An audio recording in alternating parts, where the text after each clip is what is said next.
Menggunakan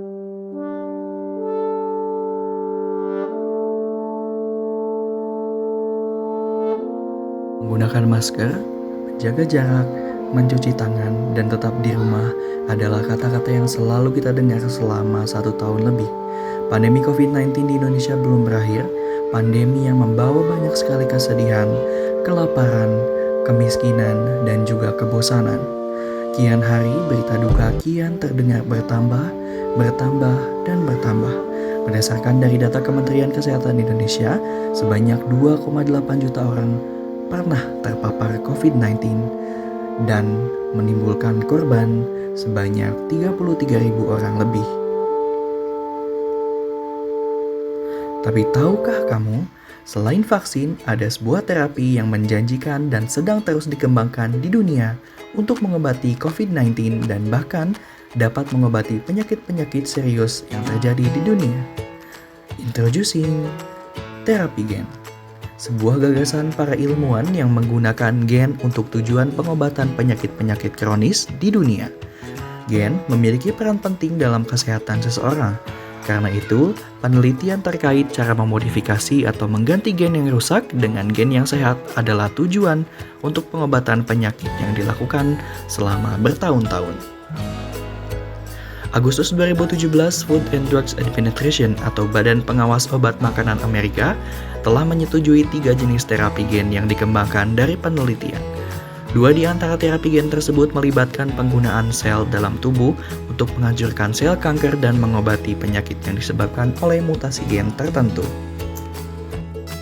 Terapi gen adalah sebuah pengobatan yang dilakukan dengan cara memasukkan gen sehat yang telah dimodifikasi sesuai dengan tujuannya ke dalam tubuh pasien yang memiliki gangguan kesehatan.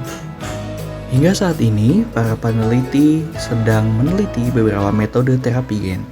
Metode tersebut meliputi mengganti gen yang mengalami mutasi.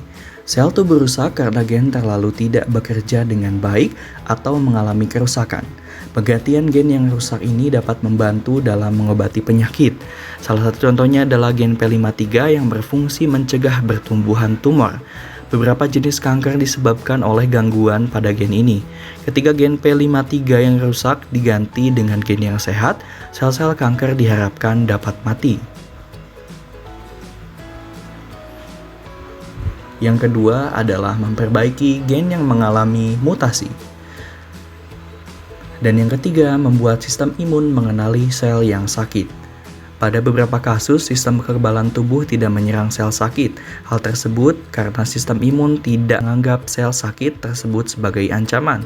Terapi gen dapat digunakan untuk melatih sistem imun agar mampu mengenali dan menyerang sel-sel tubuh yang sakit.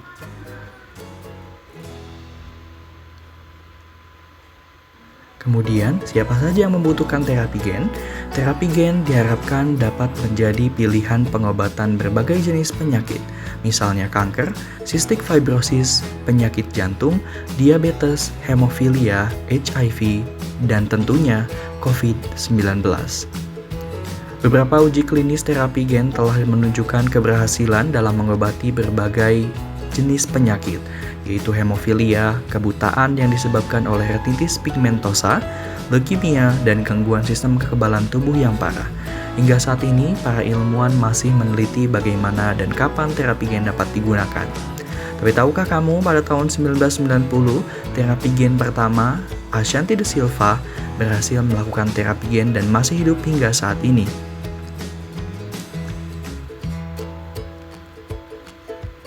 Ahli genetika French Anderson menjadi penginisiasi adanya terapi gen dan dia merupakan bapak terapi gen dunia. Sebuah terapi yang baru tentunya memiliki sederet risiko, tak terkecuali terapi gen.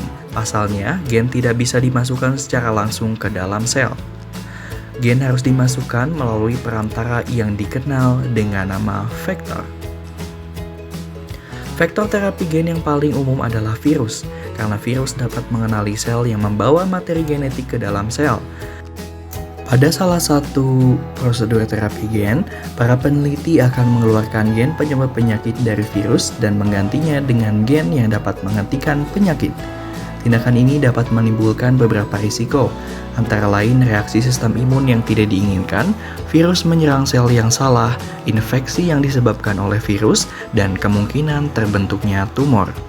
Namun jangan khawatir, peneliti tentunya telah membuat keputusan yang tepat dan menimbang sebelum terapi gen dilakukan. Terdapat beberapa peninjauan dan pemeriksaan terhadap pasien sebelum terapi gen diberikan. Terapi ini tidak akan dilakukan sebelum mendapatkan persetujuan dari pasien. Tantangan lain dari terapi gen ini adalah masalah finansial. Terapi gen datang dengan label harga yang sangat mahal karena banyak penyakit keturunan yang dapat diatasi dengan terapi gen terbilang langka dan memerlukan pendekatan individu kasus demi kasus. Tantangan ini terjadi pada sebagian besar perawatan medis yang masih berada pada tahap awal dan seiring waktu, terapi gen akan lebih mudah untuk diakses dan cara pendekatan dan perawatan akan lebih dikembangkan.